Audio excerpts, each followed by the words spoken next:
John McCain makes dramatic return amid political storm. Update at 4:05 p.m. ET. Sen. John McCain. Diagnosed with a deadly form of brain cancer just 5 days ago.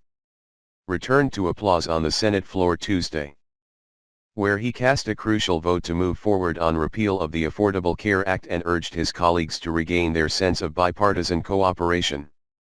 However, the longtime Arizona senator, two-time presidential candidate and perhaps America's most famous former prisoner of war, warned that he will not vote for this bill as it is today, describing it as a shell.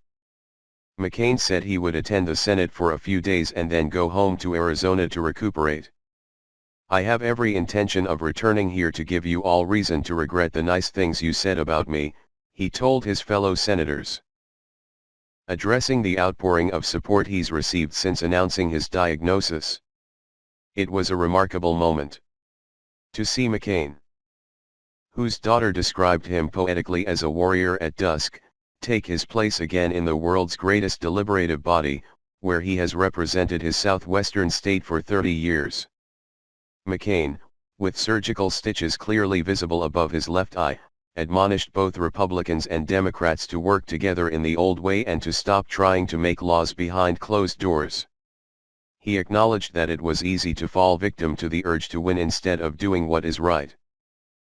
"Merely preventing your political opponents from getting what they want isn't very inspiring," he said. And, he advised strongly, "Stop listening to the bombastic loudmouths on the television, radio, and internet. The hell with them." Meanwhile, McCain's vote, along with the tiebreaker from Vice President Mike Pence, gave Republicans the 51 votes they needed for the motion to proceed. A motion to proceed is what it sounds like, a measure to allow debate to begin.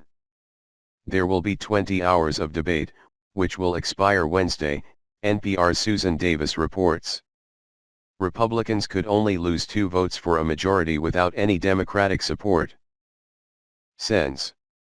Susan Collins, R. Maine, and Lisa Murkowski, R. Alaska, both voted no.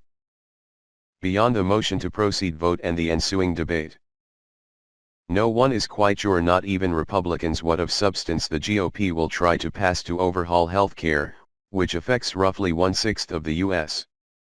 economy.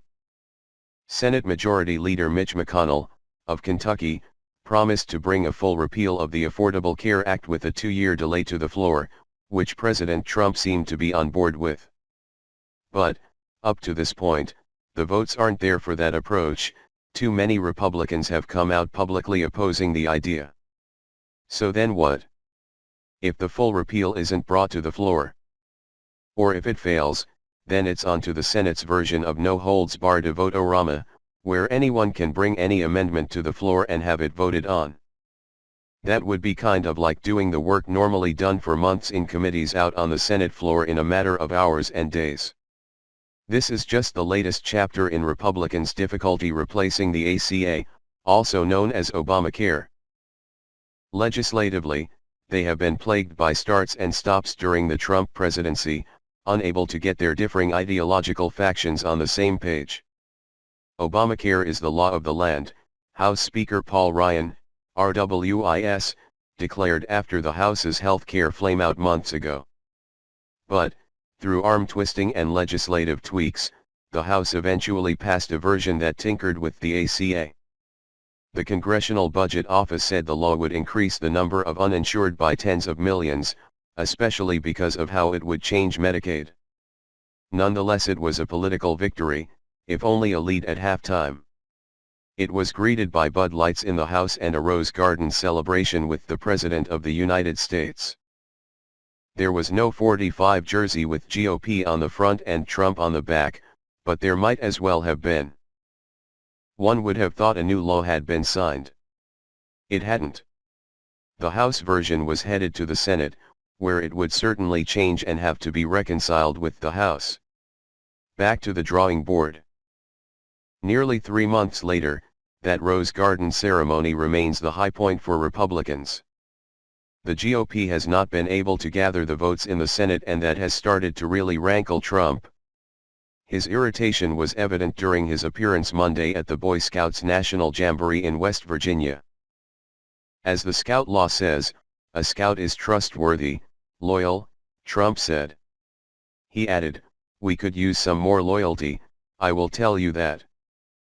Speaking of Health and Human Services Secretary Tom Price, who was on stage with him, Trump said, "Hopefully he's going to get the votes tomorrow to start our path toward killing this horrible thing known as Obamacare that's really hurting us." Trump spoke of Price as if he were McConnell, as if he had some control over whipping the votes on health care. Price wasn't even a senator before joining Trump's cabinet, he was a member of the House from Georgia. He went on, "By the way, are you going to get the votes? He better get them. He better get them. Oh, he better. Otherwise, I'll say, Tom, you're fired. I'll get somebody." Then Trump turned to Price, smiling, as if to say, "Only kidding." Or maybe not.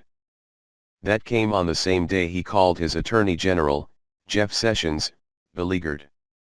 On Tuesday morning, he tweeted criticism of Sessions, calling him weak on Hillary Clinton and leakers from the intelligence community. Speaking to the Scouts, Trump wasn't quite done yet. He better get Sen. Shelley Moore Capito to vote for it. He better get the other senators to vote for it. It's time. At that time, Capito, a West Virginia Republican, was one of the holdouts on voting for what Republicans have so far proposed when it comes to health care. She was one of a dozen or so senators who had not committed to even voting for the motion to proceed. During Tuesday's vote, she did support the motion. The Boy Scouts is supposed to be an apolitical organization, and after the speech, the group put out a statement saying it does not endorse any candidate. Trump has begun referring to Republicans as they and you. They promised to repeal and replace Obamacare for 7 years, you didn't do it? It's a remarkable effort to separate himself from the party he is supposed to lead. He tweeted that any senator who votes against the motion to proceed is for Obamacare. And he seemed to threaten them politically. Where any of this goes is anyone's guess. But as a nation watches a new president who is blowing through with Twitter maelstroms and appears ready to politically fire in all directions, the Senate paused for a few moments Tuesday to recognize a man in McCain who means something very different. And then it was back to the wind with Trump, speaking immediately after McCain's remarks on the Senate floor about how no Democrats had voted in favor the Republican effort to undo Obamacare and reaffirming his recent negative comments about Sessions.